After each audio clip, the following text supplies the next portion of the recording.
Hai semuanya, selamat datang kembali. Selamat berjumpa kembali di webinar kita malam hari ini, Jumat 8 Maret 2024. Bersama Subiantik, siaran cantik bersama Subiantik. Oke, Neng Isnul, sebelumnya perkenalkan nih nama saya Neng Vivi. Untuk webinar malam hari ini akan dipandu oleh saya ya, Neng ya. Ya. Nah, malam hari ini kita akan kembali sharing tips menyiapkan empasi pertama untuk buah hati. Yang pastinya bakal seru banget nih dengan narasumber ahlinya, Neng Isnul Jumrohtul Janah atau yang biasa saya panggil dengan sebutan Neng Isnul. Halo Neng Isnul, selamat malam. Halo, selamat malam. Salam kenal Neng Vivi dan selamat malam juga seluruh sobat Sobi. Ya Neng, terima kasih. Nah, untuk Neng Isnul ini bertempat tinggal di Kuandang, Gorontalo Utara ya Neng ya. Iya, Beliau adalah seorang bidan dan full time mom nih yang pastinya banyak waktu ya buat si buah hati ya Neng ya. betul sekali. Sebelum kita lanjut ke materi nih Neng, apa sih makna kesehatan bagi Neng Isnul sendiri? Oke, terima kasih. Kalau buat saya kesehatan adalah sebuah hal yang harus kita jaga ya. Jadi sehat itu tidak hanya sehat secara fisik, tetapi sehat juga secara rohani. Jadi dari rohani juga ragawi ya.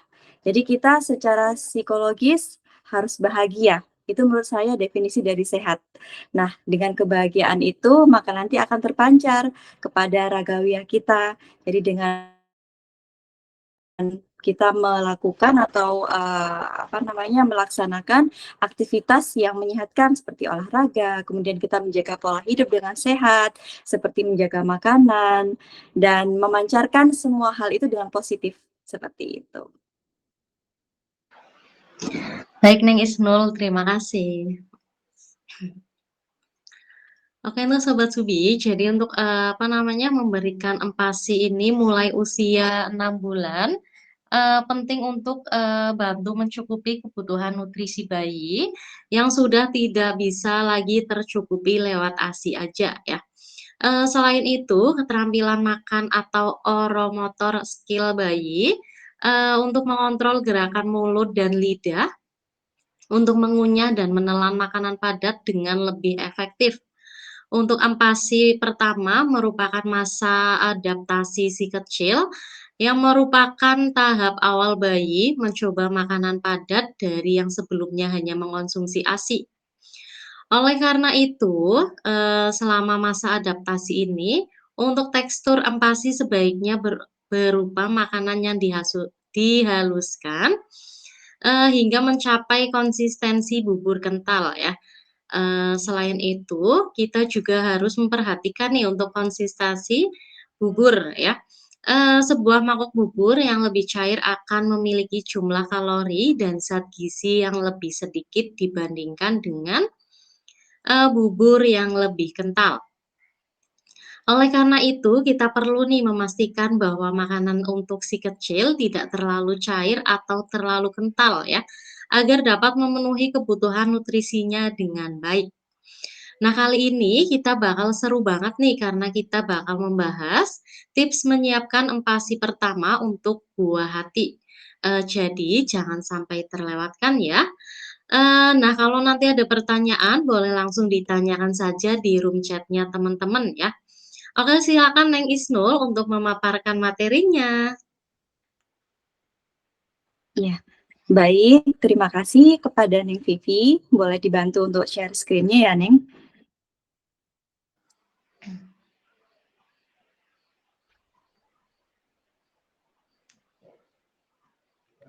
Oke, sebelumnya saya sampaikan terima kasih banyak, selamat malam, saya sapa teman-teman sahabat Sobi di sini semua.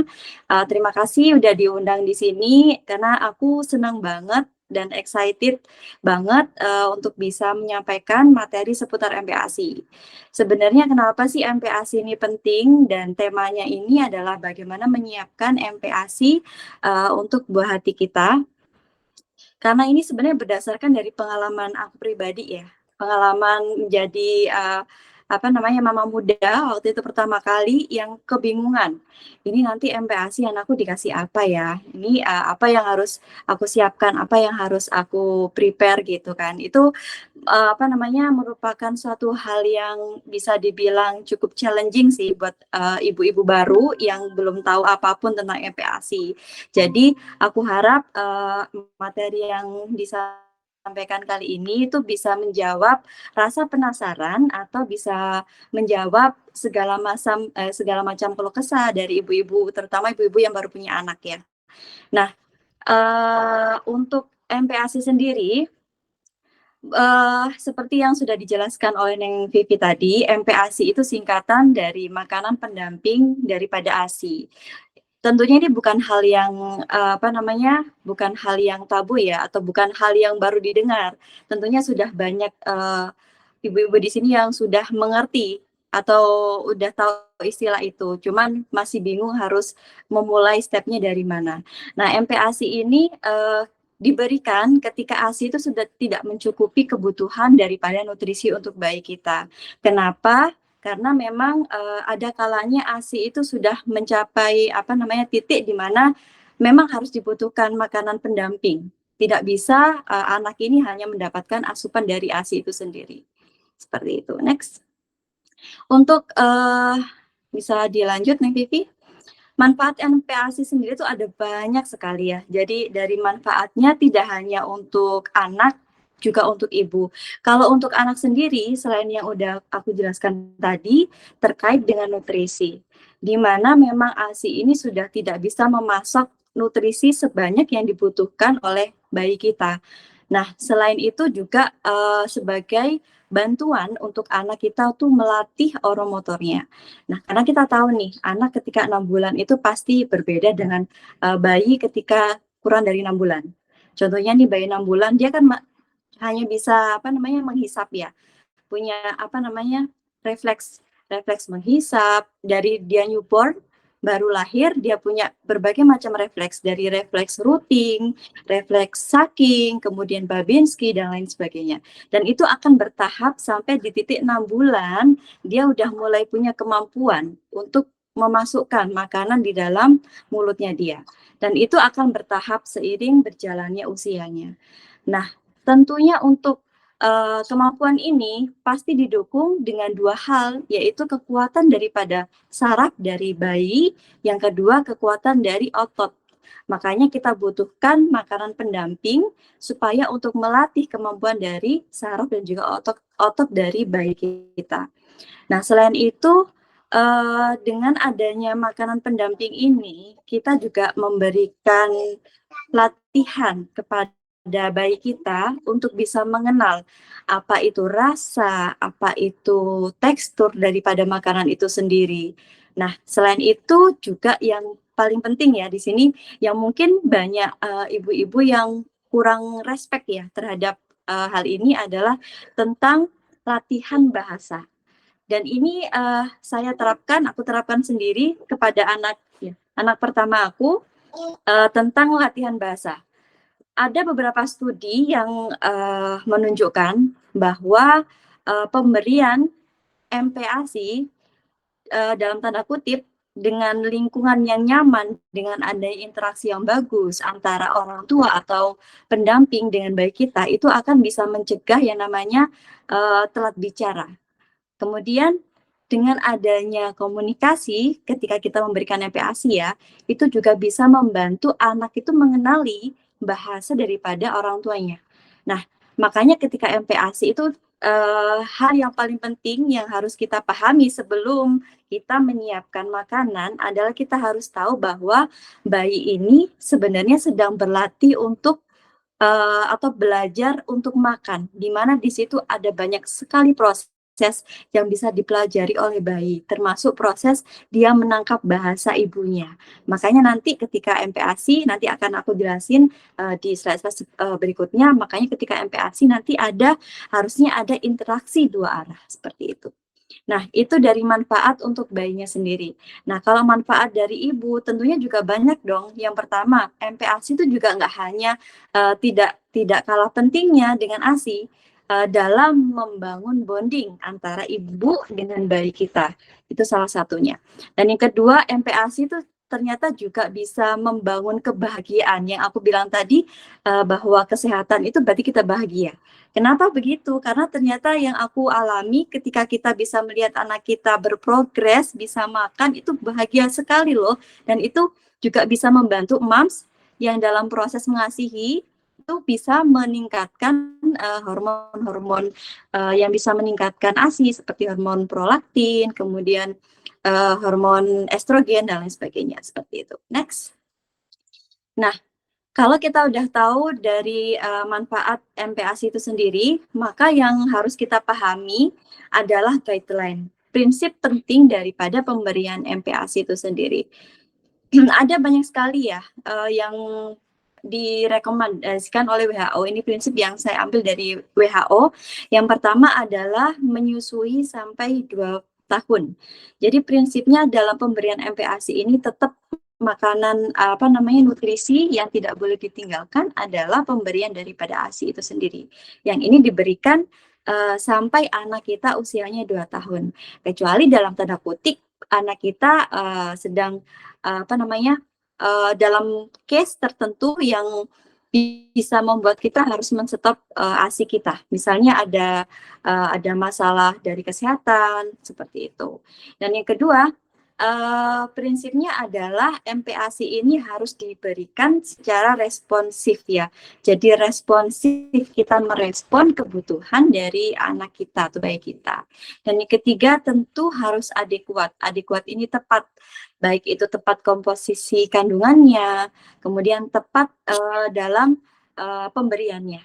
Kemudian harus aman dan juga higienis. Karena apa? Kalau kita memberikan makanan, misalnya kita tidak memasaknya dengan benar, kita tidak memberikannya dengan bersih, dengan tepat, ya sama aja kayak kita menyiapkan sesuatu tapi juga membahayakan gitu. Jadi harus juga diperhatikan tingkat bagaimana proses pengolahannya sampai penyajiannya dengan benar, dengan aman dan juga dengan higienis.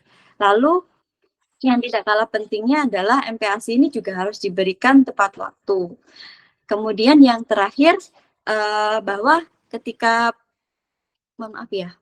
pemberian MPASI itu sendiri bisa disertakan dengan makanan yang terfortifikasi. Jadi dalam bentuk makanan atau dalam bentuk suplemen atau vitamin yang tersedia, tapi dalam tanda kutip. Nanti penjelasannya di slide berikutnya. Boleh di next, Neng Vivi. Nah, untuk saya bahas satu-satu dari adekuat. Untuk MPASI ini tadi aku bilang ya, untuk adekuat ini pemberiannya itu harus tepat, baik dari komposisinya ataupun penyajiannya. Nah, di sini untuk MPASI kan banyak tuh kayak ibu-ibu yang sering bertanya tuh, kalau misalnya pertama kali kita memberikan MPASI itu baiknya seperti apa? Apakah diberikan buah aja atau diberikan bubur organik atau diberikan bubur instan tertentu atau gimana, itu kayak jadi pertanyaan banyak ibu-ibu, terutama ibu-ibu ini ya yang baru punya anak. Nah, sebenarnya MPASI itu tidak ada ketentuannya sama, tidak ada ini MPASI pertama, hari pertama itu harus ini, kedua harus ini, tidak ada. Untuk kandungannya sama, yaitu gizi lengkap, terdiri dari makronutrien dan juga ada mikronutrien. Di sini untuk makronutriennya dia harus ada karbohidrat, dia harus tercukupi proteinnya dan juga harus tersedia lemaknya. Dan untuk mikronutriennya dia juga harus lengkap dengan vitamin dan juga ada mineralnya. Oke, next Vivi. Terima kasih ya Neng, agak dibantu untuk share screen-nya ini, mohon maaf. Oke, nah untuk komposisi makanannya itu sendiri, dari yang pertama karbohidrat. Karbohidrat itu kita harus melihat komposisinya sekitar 35-60% untuk kebutuhannya. Jadi dari total kalori, karbohidratnya ini ada sekitar 35-60%. Ini komposisi paling banyak dari karbohidrat. Nah, komposisi yang kedua paling banyak itu ternyata adalah lemak. Lemak ini harus ada sekitar 30-45% dari total kalori. Kemudian disusul dengan protein sekitar 10-15%. Sebenarnya ini hanya untuk awal MPASI ini tuh diperkenalkan saja, tapi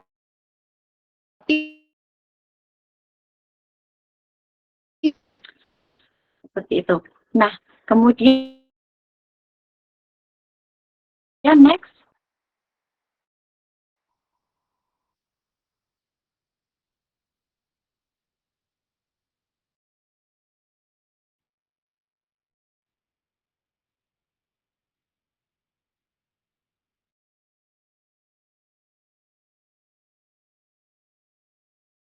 usia 6 sampai 24 bulan. Nah, ini saya bahas yang untuk MPASI awal dari usia 6 sampai 8 bulan dulu, karena ini kan anak kita dari MPASI itu sekitar 200 kilokalori. Kalau untuk 9 bulan sampai 11 bulan itu sekitar 300 kilokalori, kemudian di atasnya lagi sekitar 500 sampai 550 kilokalori untuk kebutuhannya. Nah, kalau kita hitung dari kalorinya sendiri, total dari karbohidrat yang dibutuhkan, tadi kan ada sekitar 30 sampai 35 sampai 40% dari karbohidrat itu adalah sekitar 70 sampai 120 kilokalori dalam satu hari. Jadi ini bisa diberikan dalam 2 sampai 3 kali. Jadi kalau moms mau masak nih bisa masak kali dengan komposisi 1 kali brek gitu kan. Nah, nanti bisa dibagi dalam 3 menu atau 2 menu. Jadi disesuaikan dengan usianya. Nah, karbohidrat ini bisa diperoleh dari mana? Ada banyak sekali ya. Jadi nggak hanya dari nasi, bisa juga dari nasi tim, bisa juga dari kentang, bisa juga dari ubi-ubian dan banyak macam lainnya karbohidrat. Untuk nasi sendiri itu untuk komposisi 70 sampai 120 kilokalori itu bisa menggunakan nasi dengan takaran 20 sampai 30 gram. Nah, kalau nasinya itu tim bisa karena kan ada airnya ya, itu bisa sekitar 50 gram nasi. Nah, kalau pakai kentang itu bisa pakai kentang ukuran sedang. Itu setengahnya dari kentang itu. Kalau pakai ukuran kentang sedang, tapi kalau pakai ukuran kentang kecil bisa pakai ukuran 1 kentang itu. Lalu untuk protein sendiri itu dibutuhkan sekitar 10-15%. Itu ternyata ditemukan 20-30 kilokalori dalam satu hari. Nah, itu bisa didapat dari daging ayam, bisa dari hati ayam, daging ikan, udang, telur, dan lain sebagainya. Dan untuk proteinnya ini sebenarnya yang diutamakan adalah protein dari hewani.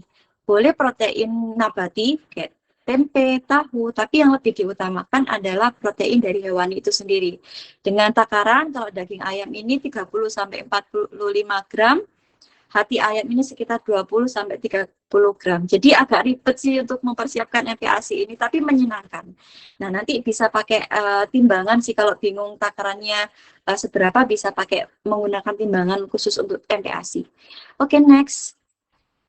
Lalu kemudian karbohidrat, protein sudah, yang selanjutnya adalah lemak. Komposisi lemak ini sekitar 60-90 kg kalori dalam sehari. Nah, lemak ini bisa ibu-ibu bisa pakai sumber lemak berbagai macam ya, tidak hanya minyak sayur atau minyak yang biasa kita pakai sehari-hari di dapur, tidak hanya itu. Minyak ini banyak banget, bisa pakai minyak jagung untuk MPASI yang kalau misalnya mau yang lebih sehat, bisa pakai minyak jagung. Ada banyak merek di pasaran, nanti bisa searching.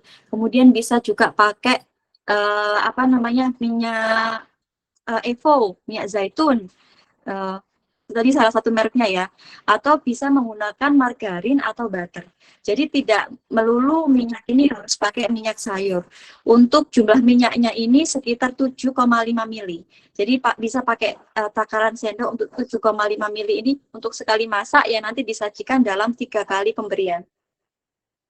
Nah, kemudian dan yang enggak kalah pentingnya adalah untuk minyak ini bisa menggunakan santan. Santan ini bagus banget. Kalau ada yang bilang santan ini, mohon maaf ya sebentar.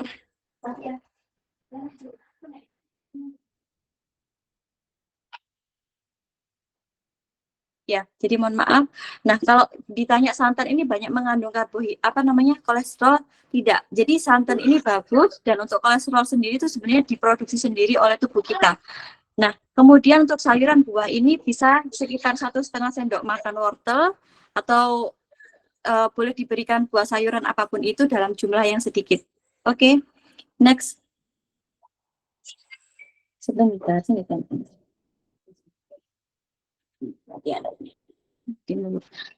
Kemudian bisa dilanjut. Nah, kalau bingung misalnya ibu-ibu kebingungan misalnya tidak ada timbangan, bisa pakai takaran dari tangan kita. Nah, satu apa ya istilahnya ini ya? Satu palmar. Satu gini apa istilahnya ini? Yaitu itu tuh bisa digunakan sekitar kalau misalnya kita bingung bisa menggunakan takaran tangan satu kepal itu bisa kita menggunakan biji-bijian. Jadi kalau misalnya komposisi biji bisa pakai satu kepalan tangan, kemudian palmar itu dari tangan kita itu bisa digunakan untuk komposisi protein. Jadi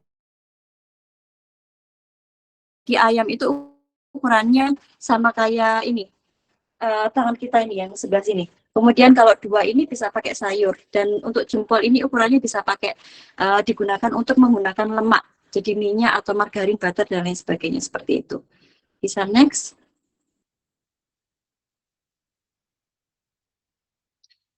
Nah, untuk pemberian makanan MPASI itu sendiri, karena kita bagi sesuai usianya dari 6 sampai 8 bulan, ini diberikan bisa 2 sampai 3 kali pemberian. Nah, untuk camilannya itu boleh sunnah ya, boleh diberikan atau boleh tidak. Jadi yang paling penting adalah makanan utama. Dimulai dari 2 kali dulu sehari boleh, langsung 3 kali boleh, disesuaikan dengan kondisi bayi. Nah, kalau untuk teksturnya ini pakai menggunakan tekstur bubur kental. Kalau misalnya ibu-ibu di sini udah bikin tuh MPASI-nya, coba disendokin pakai sendok. Nah, ketika nanti sendoknya ditumpahin, kalau dia langsung tumpah berarti itu kurang tepat. Jadi kalau MPASI yang benar, ketika kita sendokin lalu kita tumpahin sendoknya itu dia turunnya pelan-pelan, jadi kental. Kenapa? Karena kalau dia terlalu cair, maka komposisi yang paling banyak itu air. Jadi nutrisinya tidak maksimal. Dan untuk usia 6 sampai 8 bulan ini, untuk teksturnya, selain tekstur itu, kita bisa, istilahnya ini nasi saring. Jadi kita bikin tuh masakannya itu dibikin, kemudian baru kita saring. Saringannya ini juga harus dipastiin. Ada saringan yang dia lubangnya kecil, ada yang saringan lubangnya sedang besar. Jadi pakai saringan yang lubangnya yang sangat kecil gitu, yang sangat kecil banget. Nah, untuk usia 9 sampai 11 bulan, dia teksturnya mulai bertahap, mulai naik. Jadi mulai dari yang tadi nasi yang disaring, dia menjadi nasi tim. Jadi boleh nasi yang dicincang itu dengan pemberian frekuensinya bisa ditingkatkan 3 sampai 4 kali sehari. Nah, kemudian untuk usia 12 tahun ke atas, ini sudah pakai menu keluarga. Jadi ini ibu-ibu bisa udah mulai lega karena 1 tahun ke atas ini sudah mulai bisa nggak bingung lagi bikin makan MPASI karena udah ikut makanan keluarga. Frekuensinya sama, boleh 3, boleh 4 kali, dengan selingan boleh 1 atau 2 kali, disesuaikan dengan kondisi bayinya. Boleh di next nih.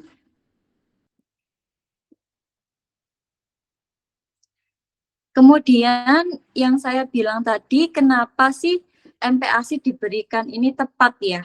tepat di 6 bulan. Nah, bisa dilihat dari grafik di sini, ketika usia 6 bulan, itu ternyata ASI hanya mencukupi 70% saja dari nutrisi bayi kita. Lalu 30%-nya dari mana? Apakah dari susu formula? Tentu tidak, harus dari makanan pendamping. Makanya ini penting sekali kita berikan makanan pendamping di usia 6 bulan. Kemudian meningkat menjadi usia 8 sampai usia 8 sampai 11 bulan ini ternyata dia 9 sampai 11 bulan ternyata komposisi ASI ini nutrisinya hanya mencukupi 50%. Jadi 50% ASI, 50% MPASI. Dan semakin naik usia 1 tahun sampai usia 2 tahun, 30% itu dari ASI, 70%-nya dari MPASI. Nah, sebenarnya untuk ibu-ibu kadang yang suka ini ya apa deg-degan gelisah, ini kok baru 6 bulan dia nggak mau makan, 7 bulan nggak mau makan. Jadi sebenarnya jangan terlalu apa ya, jangan terlalu dipusingkan anak nggak mau makan, karena namanya anak juga lagi proses belajar. Karena 70% itu masih dari ASI, Bu. 30%-nya dari MPASI. Jadi yang penting ASI tetap diberikan dan MPASI itu dikenalkan ketika umur 6 sampai 8 bulan. Boleh next, Ning? Nah,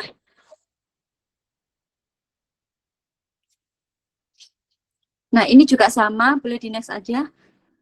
Itu juga grafik ini sebenarnya juga sama apa namanya menandakan bagaimana kebutuhan dari ASI yang semakin usia bertambah usia itu semakin berkurang gitu, semakin tidak mencukupi, bukan berkurang, tidak mencukupi kebutuhan bayi. Nah, lalu yang paling penting adalah tanda anak sudah siap MPASI itu seperti apa. Kadang suka lihat nih, anak udah kayak pengen usia 4 bulan gitu kan, anakku tuh kelihatannya pengen cobain, seneng gitu lihat ibunya lagi makan, terus dia menjulur-julurkan lidahnya gitu. Sebenarnya nggak hanya itu, MPASI itu nggak hanya kayak apa namanya ekspresi dari anak, tapi kesiapan MPASI itu juga banyak faktor lain. Yang pertama contohnya selain dari refleks menjulurkan lidahnya itu semakin berkurang, kemudian dia bisa duduk, bisa menahan kepalanya, duduk tegak. Makanya kenapa dalam MPASI itu sering tuh dibilang ini harus duduk, nggak boleh digendong kemana-mana gitu. Nah, posisi duduk ini sebenarnya kebanyakan kan duduknya di baby chair, di kursi. Nah, sebenarnya untuk awal-awal ini anak kalau misalnya kalau nggak mau di baby chair, di kursi, boleh dibantu untuk duduk di bawah. Jadi kayak misalnya kita pangku, yang penting dia posisinya duduk tegak, boleh. Tapi kalau misalnya menggunakan baby chair, itu akan lebih memudahkan dari ibunya sendiri gitu, memberikan MPASI. Dan selanjutnya anak ini udah mulai menunjukkan ketertarikan tadi ya, kayak seneng banget gitu ekspresinya, kayak pengen makan, pengen ikutan gitu, dan dia itu kayak bersemangat pengen buka mulutnya. Kadang kita kasihin sendok, kita kasihin mainan, kan dia udah mulai fase oral tuh, dia udah kayak pengen dia udah kayak mau buka mulutnya. Nah itu juga termasuk tanda-tanda anak udah siap MPASI. Dan yang terakhir adalah kondisi anaknya itu harus sehat ya. Jadi kalau misalnya anak tidak sehat, ini tentunya harus ada apa namanya treatment sendiri gitu. Seperti itu. Lanjut Neng, Pipi. Nah, kemampuan oromotor bayi. Tadi yang sesuai saya bilang manfaat dari MPASI itu untuk membantu kemampuan oromotor bayi. Kita tahu bahwa yang tadi aku jelasin kalau apa namanya skill bayi dari awal newborn, kemudian dia bertahap meningkat sampai dengan usia 6 bulan. Kenapa sih 6 bulan itu harus bubur apa namanya? Bubur saring, kenapa yang harus lembek gitu kan? Kenapa kok nggak harus solid? Nah, karena memang 6 bulan dia belum bisa solid, dia belum bisa menelan makanan yang padat. Makanya kenapa harus ada naik, aduh, kenapa? Kenapa harus ada naik tekstur? Karena memang disesuaikan dengan kemampuan oromotorik dari anak itu sendiri. Nah, kenapa kita harus berikan tekstur yang naik sesuai dengan usianya? Karena selain juga anak ini punya kemampuan oromotorik, tetapi itu harus distimulasi. Ternyata MPASI itu juga bisa menstimulasi anak. Kita berikan makanan, anak itu belajar untuk mengunyah makanan itu, kemudian menelan makanan itu tidak mudah, ibu-ibu. Jadi jangan dibayangkan anak itu kayak orang dewasa dikasih makan langsung bisa ngunyah. Anak itu butuh proses untuk bisa ngunyah. Makanya kenaikan tekstur itu nggak langsung sehari 2 hari, butuh beberapa bulan. Oke, next.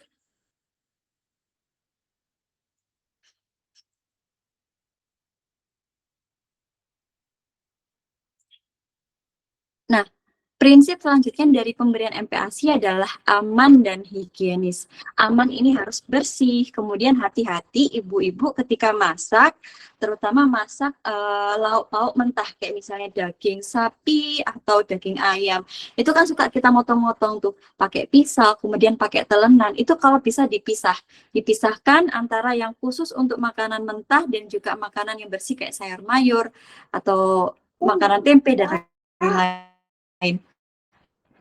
Kalaupun misalnya tidak ada alat, maksudnya alatnya cuma satu tuh, boleh pakai itu tapi harus diperhatikan kebersihannya. Kalau bisa direndam dulu pakai deterjen kurang lebih selama 10 menit untuk disinfektan. Jadi untuk meminimalisir pertumbuhan dari kuman-kuman itu sendiri, baru dicuci dulu.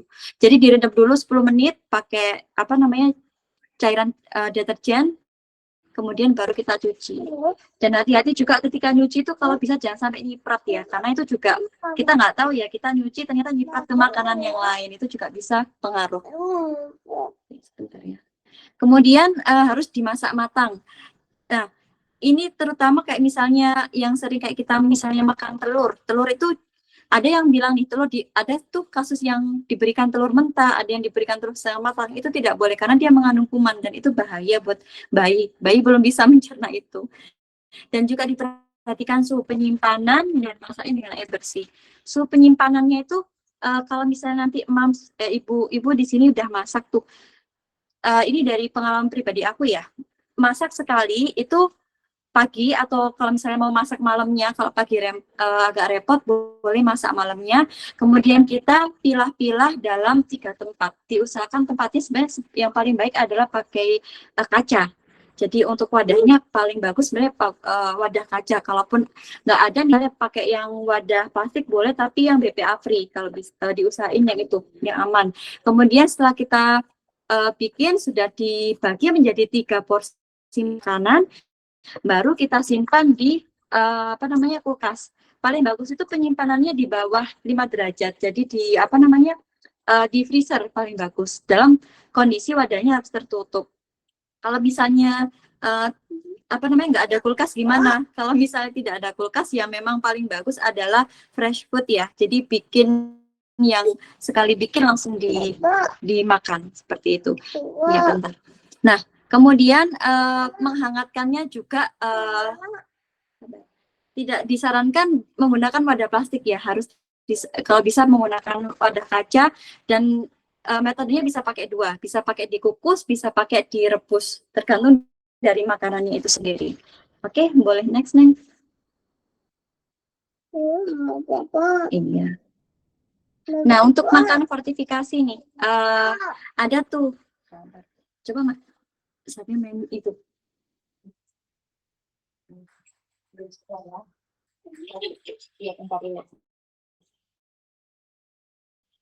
Kalau untuk makanan fortifikasi, contohnya bubur. Nah, contohnya untuk bubur. Nah, bubur ini untuk bubur instan, apakah boleh diberikan? Nah, apakah anak ini harus homemade terus ya? Sesekali bolehkah pakai bubur instan? Malah banyak yang ibu-ibu yang justru malah nggak mau masak gitu, malah beli yang instan-instan gitu. Nah, sebenarnya kalau berdasarkan dari guideline WHO, paling bagus memang adalah homemade ibu-ibu. Jadi menggunakan masakan yang kita bikin sendiri paling sehat dan bervariasi untuk komposisinya. Nah, kalau misalnya perlu nggak diberikan fortifikasi, itu perlu ketika komposisi dari makanan yang kita bikin itu tidak mengandung banyak nutrisi, itu boleh diberikan. Boleh di mix, misalnya dalam 1 hari 2 kali kita homemade, 1 kali diberikan bubur instan tuh boleh. Nah, untuk vitamin sendiri itu menyesuaikan. Ada vitamin yang kita harus kita butuh dari luar suplemen, ada yang sebenarnya kita tidak butuh kalau misalnya untuk variasi makanan kita itu udah banyak gitu. Next.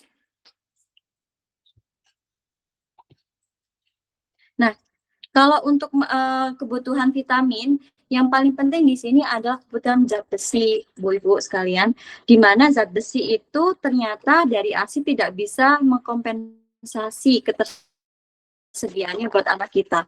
Nah, kalau dari ASI sendiri ketika umur 6 bulan, zat besi itu hanya ASI itu hanya memberikan sekitar 0,2, 0,3, 0,2 miligram untuk anak kita. Nah, sisanya dari mana? Tentu dari makanan. Dan makanan yang paling bagus mengandung zat besi itu bukan sayur, bukan sayur bayam. Walaupun kandungan sayur bayam itu zat besinya tinggi, tetapi zat besi yang bagus adalah zat besi yang hem, yang didapat dari protein hewani. Di sini ada banyak macam ya, ada di situ di tabel ada dari hati, ada dari daging ayam dan lain sebagainya. Tapi yang paling bagus memang adalah hati ayam. Tuh lihat ada sekitar 3,6 ya, 3,6 miligram. Ada sekitar 3,6 miligram komposisi zat besi untuk hati ayam itu sendiri. Boleh di next nih. Nah, kemudian responsive feeding. Sebenarnya untuk strategi kenapa anak bisa lahap makan itu adalah responsive feeding sih kalau dari pengalaman saya. Feeding rules, responsive feeding. Apakah ini berbeda? Sebenarnya berbeda tapi mereka saling mendukung, saling melengkapi. Responsive feeding itu adalah kita memberikan makanan sesuai dengan sinyal lapar dan kenyang bayi. Sedangkan feeding rules itu adalah aturannya. Bagaimana kita melatih anak kita itu mengenali sinyal lapar dan mengenali sinyal kenyangnya anak itu. Boleh next? Kemudian untuk responsif feeding itu sendiri tentu ya, karena kita memberikan makanan sesuai sinyal, maka kita nggak boleh maksa. Kalau anak memang nggak mau ya sudah.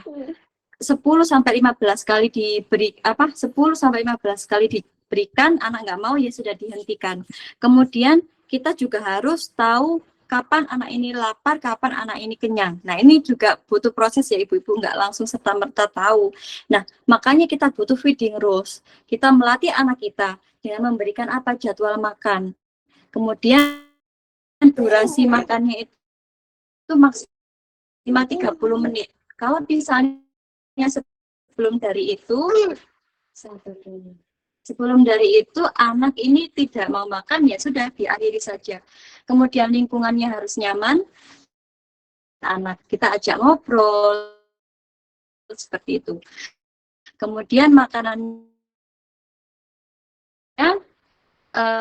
tidak ada distraksi, tidak boleh ada distraksi sama sekali, termasuk distraksi mainan. Karena kita kasih mainan di atas interest terhadap makanan, kita boleh memberikan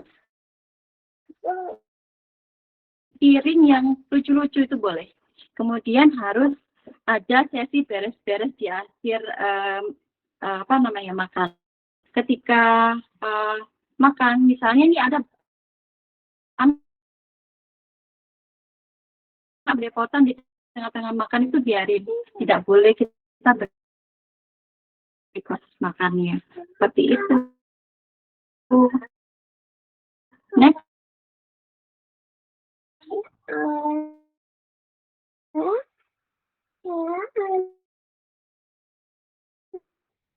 Ini contoh jadwal MPASI, nanti ibu-ibu bisa lihat ya jadwal MPASI mulai dari 6 sampai 11 bulan dengan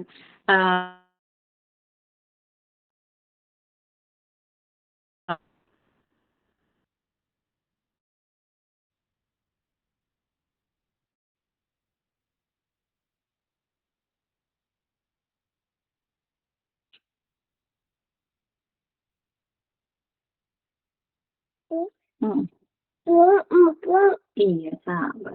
Ini yang bikin ibu digendong sama ibu bobot sambil digendong. Boleh di next nih.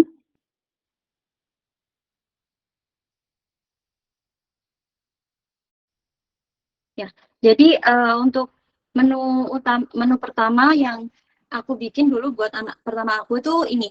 Menunya adalah menu bubur tim hati ayam. Karena memang pada saat itu aku pengen mencukupi kebutuhan Fe-nya dari hati ayam.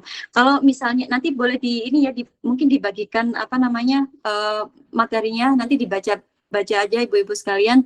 Kalau misalnya mau yang simpel-simpel boleh. Contoh simpel apa? Menunya menu makanan sehari-hari, misalnya menu soto ayam, itu udah komplit banget ibu-ibu. Jadi ibu-ibu sebenarnya bisa membuatkan MPASI itu sebenarnya makanan yang kita bikin sehari-hari. Nah, tapi teksturnya yang dibedain sesuai dengan usia. Iya. Oke. Boleh lanjut? Iya, coba di sini deh, ibu. Boleh dilanjut nih. Oke. Dan yang terpenting apa ya? Iya, bobot di situ nih ada yang Vivi nih. Bentar ya, ambil lihat tuh. Nah, sebenarnya yang paling penting di sini dalam memberikan MPASI, kalau dari pengalaman aku ya, kalau teman-teman di sini yang ngikutin Instagram aku nih, Safia makan terus ya, makannya lahap. Sebenarnya kuncinya adalah apa? Kita itu sebenarnya fasilitator ibu-ibu. Orang tua itu memang kita dikasih amanah anak, itu tugas kita adalah memfasilitasi anak, salah satunya adalah fasilitas makan. Jadi kita berikan nutrisi kalau bisa yang terbaik. Makanya aku bilang, lebih baik kita homemade daripada kita beli. Homemade aja ibu-ibu. Makanya tugas kita sebenarnya di dapur, masak, dan masak. Nah itu, kalau misalnya ibunya kerja, boleh masaknya malam. Nah, kalau misalnya capek atau apa ya, boleh sesekali beli, tapi yang sehat ya, yang terfortifikasi atau bubur organik gitu. Nah, kalau misalnya anak tidak mau makan, ya sudah, tidak masalah. Kenapa? Tugas kita adalah memberikan, memfasilitasi. Kalau anak nggak mau makan, berarti memang dia sedang proses belajar. Wajar lah, ada kalanya anak itu memang tidak mau, ada kalanya dia lahap. Karena makanya masa MPASI itu sebenarnya apa yang saya sampaikan ini hanya 0,00 sekian persen gitu loh, dari sekian drama dari MPASI yang sesungguhnya. Nah, ya. Kemudian yang paling penting adalah sabar dan legowo. Sabar tentu ya, ibu-ibu di sini mungkin ada yang sudah anaknya di fase MPASI. Sabarnya gimana sih? Sabarnya itu kalau misalnya kita udah semangat banget masak ya dari malam, dari kemarin udah mikirin makanan apa gitu. Tahu-tahu dia nggak mau makan gitu kan. Tahu-tahu cuma diberantakin. Nah, itu makanya harus sabarnya tingkat tinggi dan legowonya tingkat tinggi. Tapi percayalah, masa ini tuh hanya berlangsung sekian lamanya anak kita tunggu dewasa. Anak itu hanya belajar di awal-awal aja. Ketika udah gede, mungkin kita akan kangen gitu masa-masa masakin anak yang ya belajar makan gitu. Kemudian turunkan ekspektasi. Ya, jadi jangan melihat anak si A gitu. Kok dia lahap ya makannya. Anak si B kok dia kadang lahap, kadang enggak. Jadi turunkan ekspektasi. Jadi anak kita itu memang beda dengan anak-anak yang lain. Kita fokus aja kepada anak kita. Yang penting kita berikan dengan konsisten. Makanya konsisten di sini penting. Feeding rules itu penting banget. Nah, kalau ya mau di sana dulu, tunggu sebentar ya. 15 menit lagi ya. Nah, kalau misalnya sabar dulu. Di sini. Di mana? Oh ya, di sini. Sini, sambil lihat adik bentar. Nih, kalau misalnya kita nih udah nerapin feeding rules ya, udah duduk di kursi, tiba-tiba tahu-tahu anak kita titipin sama mertua atau ibu gitu kan. Nah, gimana menghadapinya? Nah, itu ternyata untuk hal seperti itu harus ya sini sebentar. Bubuk di sini. Bubuk ya. Bubuk dulu. Nah, kalau seperti itu, itu juga harus disepakati ya. Bagaimana kita juga bisa memberikan edukasi pada orang yang mengasuh anak untuk proses feeding rules itu sendiri. Dan yang terakhir, ibu juga perlu fokus mencari penyebab, bukan mencari solusi. Penyebabnya apa dulu itu yang ditangani. Anak nggak mau makan, jangan melulu langsung dikasih. Siapa tahu anaknya emang nggak lapar, siapa tahu anaknya memang lagi ngantuk gitu. Berarti ya udah tidurin dulu, nanti nunggu anaknya bangun baru kita berikan makan. Dan Jangan lupa untuk bahagia ibu-ibu. Jangan terlalu pusing mikirin MPASI, tapi lupa bahwa kita juga butuh bahagia. Mungkin sekian ya Neng Vivi dan Sobat Sobi, mohon maaf agak rempong tadi dengan anak. Terima kasih, semoga bisa menjawab kegelisahan ibu-ibu sekalian. Saya kembalikan kepada Neng Vivi. Oke, terima kasih banyak nih untuk Neng Isnul ya. Terima kasih nih udah apa namanya memaparkan materinya. Kemudian mohon maaf ya Neng ya sudah mengganggu waktunya ya Neng ya. Iya, nggak apa-apa. Oke, untuk Nah, teman-teman kalau yang mau ditanyakan boleh banget langsung ditanyakan ya, langsung ditanyakan di room chatnya teman-teman semua ya. Dimulai dari aku nih Neng mau kasih pertanyaan ya. ya boleh. Wah, apa sih yang terjadi jika bayi terlalu awal mendapatkan empati, Neng? Oh ya, sebentar, mohon maaf. Ya,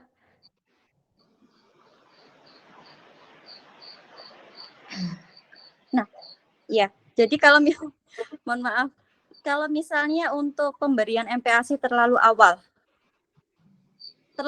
ini bisa dilihat ya. Jadi kalau sebenarnya MPASI itu diberikannya start mulai 4 bulan sebenarnya Neng Vivi. Tapi kesepakatan atau apa namanya yang disarankan baik itu dari WHO, IDAI memang bagusnya 6 bulan. Nah, kalau terlalu awal tentu yang pertama yang dikhawatirkan adalah anak ini pasti mengalami masalah tersedak. Itu paling ini ya, paling dikhawatirkan. Karena memang orang motornya belum mampu gitu untuk bisa mengolah makanan itu sendiri. Nah, yang kedua yang dikhawatirkan adalah anak ini pasti susah untuk menerima itu. Jadinya nutrisinya juga sama aja. Jadi nutrisinya nggak dapat, kita udah capek-capek memberikan, tapi nggak ada yang masuk. Jadi memang baiknya diberikan tepat pada waktunya. Gitu.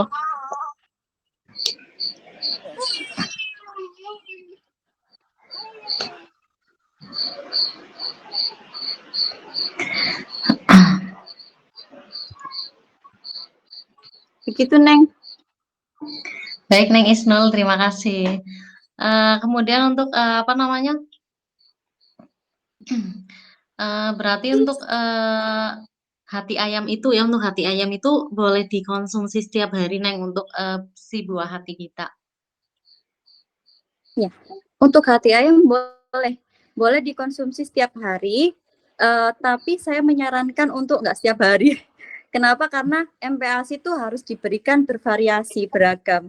Kalau bisa selalu ganti menunya. Misalnya kalaupun misalnya nggak bisa tiap hari ganti, 2 hari sekali apa 3 hari sekali itu ganti menu. Karena kita selain mengenalkan variasi makanan, tentu di setiap makanan tuh punya komposisi nutrisi yang berbeda. Selain itu, anak kalau dipaparkan tiap hari juga bosen, pasti nggak mau. Jadinya memang saya tidak menyarankan untuk tiap hari. Jadi harus bervariasi ganti-ganti kalau bisa. Kemudian untuk buburnya itu berarti apa namanya? Bahan awalnya itu direbus ya, Neng ya? Iya, jadi untuk buburnya ini paling gampang itu kita bikin misalnya nih, kita numis ya. Kalau tadi tuh kita beri tumisan bawang merah, bawang putih, bamtik itu ditumis, kemudian kita masukkan nasi yang udah jadi, dicampur apa namanya kasih air, kemudian kita masukkan menu-menu lainnya kayak misalnya oh ya, sorry, sebelum nasi tuh ini ikannya dulu. Dari kayak misalnya hati ayam masukin, kemudian diberikan sayur, nasi, kemudian dikasihkan air. Airnya juga nggak terlalu banyak, yang penting cukuplah untuk itu. Nah, kemudian baru ditunggu sampai mendidih. Kalau udah mendidih, mateng, boleh tuh dikasih apa namanya seasoning. Seasoningnya pun juga kalau misalnya mau pakai garam, gula itu boleh. Jadi ada yang bilang nggak boleh itu enggak ya. Jadi boleh tapi dalam takaran dikit sejumput. Kalau misalnya nggak ada boleh diganti dengan keju untuk ininya. Kalau nggak ada boleh pakai kaldu yang sehat kayak kaldu pupuk yang buat khusus MPASI. Nah kalau udah selesai baru kita saring gitu. Kalau mau misalnya kita nggak bikin seperti itu boleh pakai alat yang untuk bikin apa pakai slow cooker itu juga bisa. Jadi pakai slow cooker semuanya mentah dari beras dan lain-lainnya itu masukkan, kemudian tunggu berapa jam, kalau udah selesai baru nanti kita saring. Baik, Neng. Kemudian untuk anak umur 6 bulan itu berarti boleh mengkonsumsi santan ya, Neng ya? Boleh banget. Santan itu salah satu sumber lemak yang bagus. Jadi boleh. Tapi harus dibatasin juga ya untuk santannya dalam sehari maksimal 20 gram kalau untuk 6 sampai 8 bulan gitu. Jadi ada batasannya juga. Kalau misalnya sebenarnya kalau misalnya untuk lemak itu kan nggak harus santan tuh. Jadi ini tips juga sih untuk ibu-ibu. Kalau misalnya anaknya ini mau diberikan double lemak itu boleh. Misalnya aku bilang tadi kan maksimal 20 gram. Kalau misalnya mau digabung dengan lemak lain boleh. Lemak lain misalnya santan ditambah nanti minyak ketika untuk numis itu nggak apa-apa. Boleh ditambahin untuk keju kayak keju bell cube juga boleh. Ya, Neng. Untuk anak 6 bulan itu kan berarti harus lembut ya, Neng ya. Berarti itu di blender dulu gitu ya, Neng ya. Kalau saya tanpa blender. Jadi ada Oh. yang ibu-ibu suka blender ya. Jadi ada yang suka blender. Kalau saya nggak suka blender, kenapa? Kalau blender itu kayak terlalu halus gitu. Kalau jadi halusnya beda nanti. Coba nanti kalau ibu-ibu mau bikin versi blender, versi saring. Kalau saya lebih suka di saring. Jadi saring itu dia halus, ada sedikit teksturnya dan dia lebih padat biasanya. Kayak saya lebih suka di blender. Di apa? Di saring. Berarti sayurannya itu direbus terus gimana nih dihalusinnya gimana? Dicincang dulu sebelum itu dimasak atau gimana? Dicampur. Jadi tadi itu kan tadi nggak kujelasin ya untuk cara bikinnya. Sebenarnya udah banyak sih kayak misalnya apa resep-resep MPASI. Jadi kayak kita masak biasa aja, masak apa dinumis bawang merah, bawang putih, kemudian kita berikan air, kita masukkan dagingnya atau hatinya, tunggu agak mateng atau mateng, baru masukkan sayur, nasi, lalu apa namanya?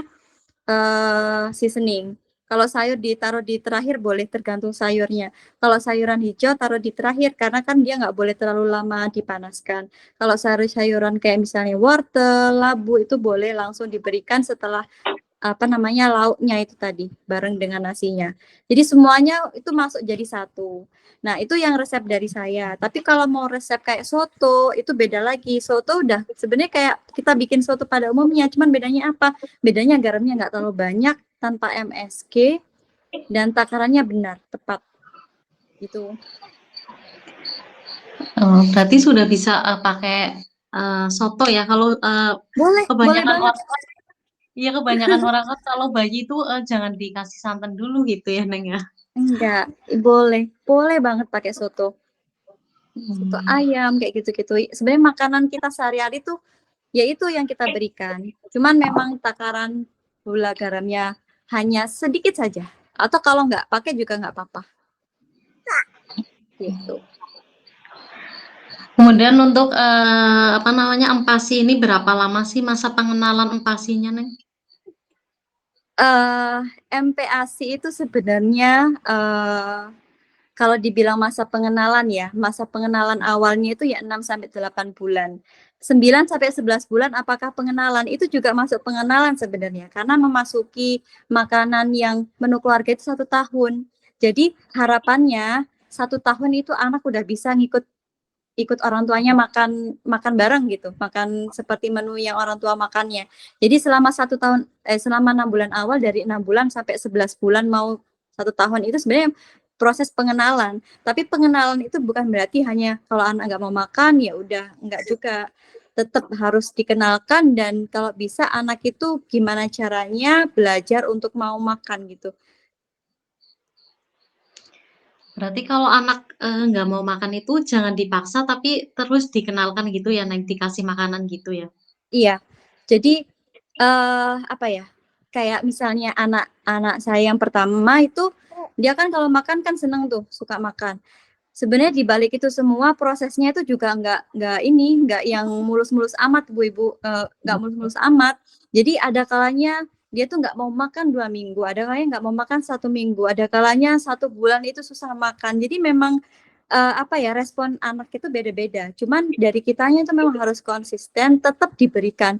Pokoknya berikan aja sesuai jadwalnya dan berikan sesuai aturannya. Dengan duduk, dengan lingkungan yang bagus tanpa distraksi. Karena belajar makan itu sebenarnya adalah membangun habit, membangun kebiasaan. Makanya aturannya harus sama semuanya begitu.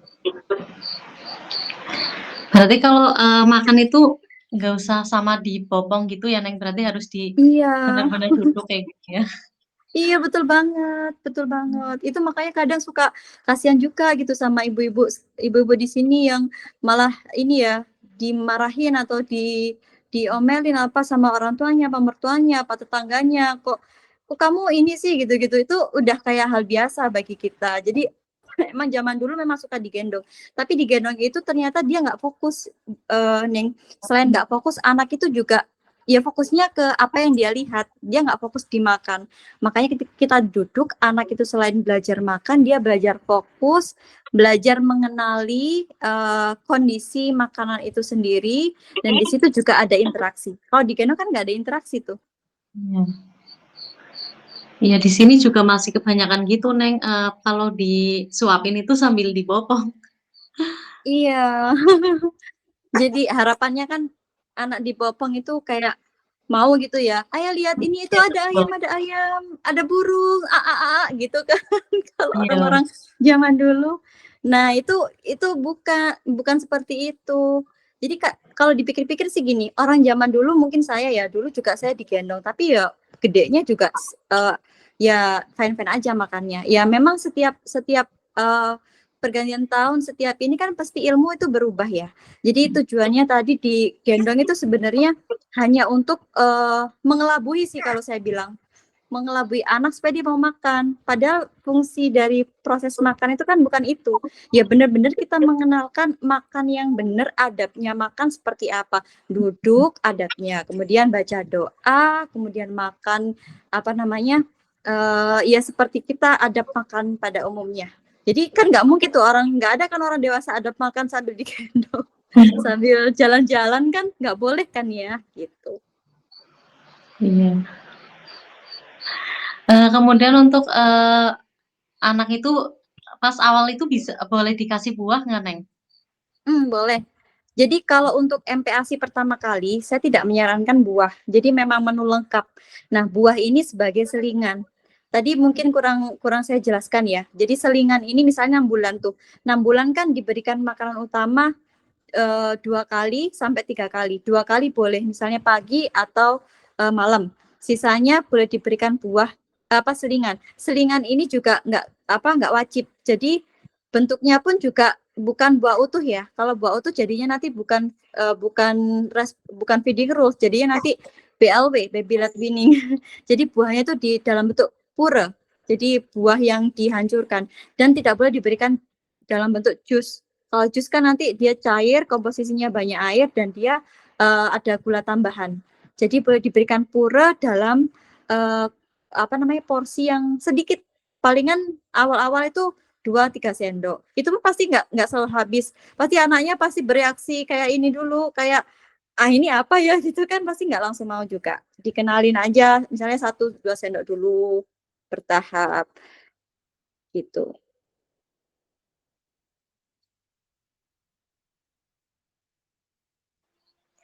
Berarti itu untuk buahnya di blender atau gimana, Neng? Iya boleh, boleh di blender atau boleh yang penting dihaluskan dengan cara di blender tanpa air. Kalau di blender kan pakai air ya. Kalau saya Iya. tuh bukan di blender, kalau saya saring. Saya tuh paling suka nyaring. Jadi Mhm. buahnya pun juga jangan kasih buah yang ini, jangan kasih buah yang keras. Jadi buah yang lembek. Misalnya nih buah naga, buah mangga boleh. Itu kan bisa langsung disaring. Jadi buahnya langsung kita saring. Nah, kalau mau kayak buah pir itu juga boleh, tapi pir itu baiknya dikukus dulu. Jadi dikukus baru disaring. Nanti dikasihkan saringannya itu. Gitu. Baik, Neng, terima kasih. Iya. Untuk Neng Isnul sendiri berarti tinggalnya di Gorontalo itu, Neng? Saya itu tinggalnya di Gresik, Neng Pipi. Saya orang Oh di Jawa. oh di Tapi Gresik. saya tapi saya di sini ngikut suami sementara waktu karena suami kerja di sini. Jadi kemarin di sini cuma numpang lahiran sebenarnya kan ada anak kedua kan. Iya. Numpang lahiran. Nanti balik lagi ke Jawa. Insya Allah setelah ini. Oh, berarti aslinya orang Gresik ya? Iya, saya Kirain orang orang Gresik. Gorontalo, iya. Kenapa, Neng? Iya, kirain orang, Gorontalo. Berarti itu, Oh, kalau bukan. bedanya berapa jam, Neng, kalau di situ? Atau Satu masih jam. 1 jam ya? Iya, makanya kan kemarin saya bilang Neng Vivi bisa nggak kalau mulainya jam berapa ya? Jam 8 sampai jam 9 karena di sini sebenarnya anakku ini biasanya udah tidur, cuman nggak tahu Iya. ini tadi kok kok tidur. Berarti iya udah jamnya ya, Neng, ya, udah jamnya tidur ya? Iya, jam 8 itu udah tidur. Jadi tadi tuh padahal jam setengah tujuh Wita ya. Kalau di sana berarti setengah 6 ya. Setengah 7 itu Ya. udah selesai ini bedtime rutin, udah gosok gigi semuanya udah siap tidur. Tapi dia nggak tidur tidur malah gangguin adiknya. Adiknya udah tidur digangguin. Itu udah tidur ya, Neng, ya? Udah tidur adeknya? Ya, ini udah tidur yang kakaknya ini. Dia udah belum sih mulai kayak mapan gitu loh. Yang adiknya ini lagi digendong. Ah, iya. Iya, tadi ini direcokin mbaknya soalnya. Jadi harus Hmm. digendong. Kan jaraknya deket, Neng. Cuman jaraknya anakku 2 tahun, yang adiknya 3 bulan. Ini Hmm. kayak masih sibling rivalry gitu loh, suka kayak jelas-jelas, suka gangguin gitu. Ya. Makanya agak repot. Dan suami kebetulan ini kan dia nggak yang tinggal satu rumah dengan saya gitu. Dia di kantornya di mes sendiri. Karena kalau saya tinggal di sana agak repot karena kan campur dengan ini kan orang-orang itu. Heeh. Jadi nggak tiap hari pulang. Pas kebetulan ini nggak pulang gitu. Makanya agak ya mohon maaf ya ibu-ibu Nggak apa-apa, Neng. sekalian di sini. Tadi agak rempong dengan anak. Iya, nggak apa-apa, Neng. Oke, Neng Isnul, aku tutup ya, Neng, ya, untuk Oh webinarnya iya, ya, Neng, ya. iya boleh boleh. Oke, luar biasa banget ya, teman-teman. Dan ternyata kita sudah di penghujung acara nih, teman-teman. Yuk, mari untuk follow dan kunjungi Instagram Isnul Jannah. Dan terima kasih banyak nih untuk Neng Isnul ya, yang berkenan Sama. mengisi webinar malam hari ini dengan sangat keren dan mantap sekali untuk penjelasannya. Terima kasih juga untuk partisipasinya teman-teman ya. Oke, buat teman-teman, kita masih ada satu sesi lagi besok di Telegram di jam 10 sampai 11 pagi ya. Jadi, jika masih ada pertanyaan yang belum sempat tersampaikan, besok bisa langsung disampaikan di Telegram. Dan buat teman-teman nih yang lagi cari produk pecah belah yang aman, terpercaya, dan berkualitas, ayo selalu kunjungi dan ikuti marketplace kita yang ada di Shopee, Tokopedia, TikTok Shop, Lazada, Blibli, dan Bukalapak. Dan buat teman-teman yang mau mengunjungi website kami juga boleh ya. Silakan kunjungi di www.subiantik.shop. Dan selalu ikutin live streaming kita yang ada di Shopee dan yang ada di TikTok. Terima kasih teman-teman semuanya. Saya dan Cantik bersama Subiantik. Terima kasih Neng Isnul. Sama-sama. Terima kasih juga.